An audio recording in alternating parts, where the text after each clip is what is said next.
各位朋友，大家好，我是毛毛。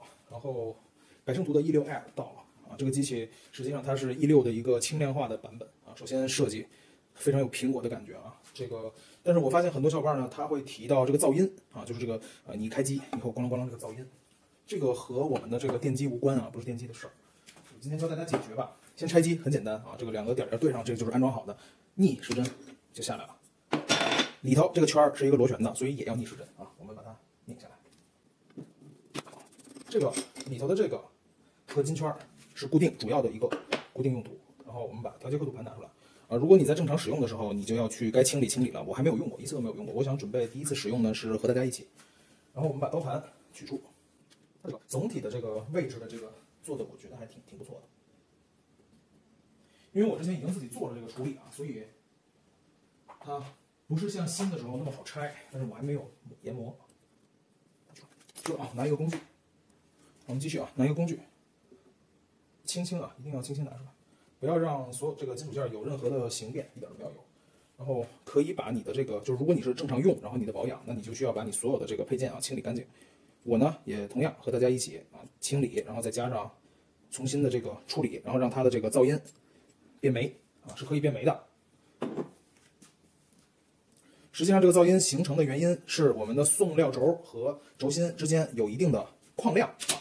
这个矿量是非常正常的啊，都是要有的，所以很多小伙伴不用担心，也不用这种大惊小怪的。我们把轴心也做一个清理，擦干净就行。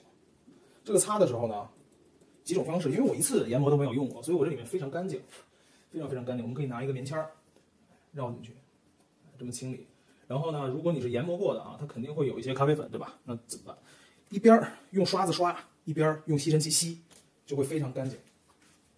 我们用布和纸啊，同时纸呢去把这个咖啡的油渍或者说你上的一些润滑擦掉，然后布呢最后做一个清理，多余的油用纸啊。实际上用过老磨豆机的人啊，包括小富士、大富士，然后包括这些英类的啊，你应该都了解，它们里头其实是出厂会有油的啊。那我们现在其实不需要的原因是因为现在的这个精度要比原来好了非常多，所以有没有都无所谓，但是有很多小伙伴呢，他会对这个噪音啊有感觉很不舒适啊，使用体验啊。我们把这个弹簧先放进去，尽量不要让弹簧沾到油啊，尽管到最后的时候弹簧它不参与做工。这里用的润滑油，我把润滑油放哪了？等我找一下啊。然后我们的老演员啊，润滑油，这个润滑油161主头也可以用，自然磨豆机也没有任何问题，不需要磨很多啊，不需要很大的量。把纸放到这里啊，棉签头。占这么多，然后先涂轴，薄薄一层就可以了啊，不需要很多。其实呢，就是增加一个把它的这个生产时候的这个公差缩小，就这么一个作用。如果你觉得有这个噪音也没事儿，那你就可以完全不用理会它，薄薄一层就可以了。然后呢，在这个槽里面也要放一些，看到吗？这个定位槽也要放一些。然后最后呢，我们把这个定位的这个金属的这个销子也把它涂一点，涂前头就可以了啊，不需要涂后边。涂哪头，一会儿把哪头装到槽里就可以了。然后我们开始安装刀盘，安装也非常简单啊，它都有这个定位的位置，然后定位的点啊，定位卡扣，我们直接卡上就行了。然后那个弹簧已经装好啊，我们先把它摁进去，然后把定位销插进去啊，和里边的轴平行啊，定位销就 OK 了。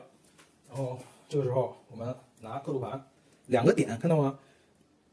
凹点对凸，然后凸点对凹，好，这就 OK 了。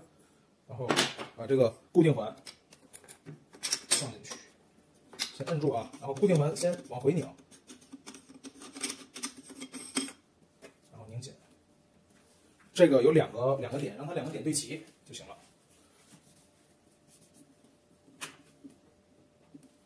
OK， 然后擦拭一下，万一是刚才摸到油碰到，然后我们把它再确认锁紧，然后外环装上就可以了。我们听一下声音啊，离我近一点。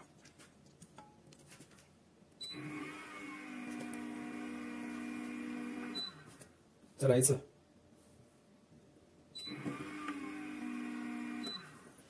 第第3次我在开机以后会调一下刻度，大家再听一下。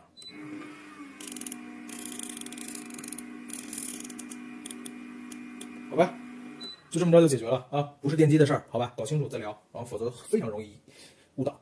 拜拜。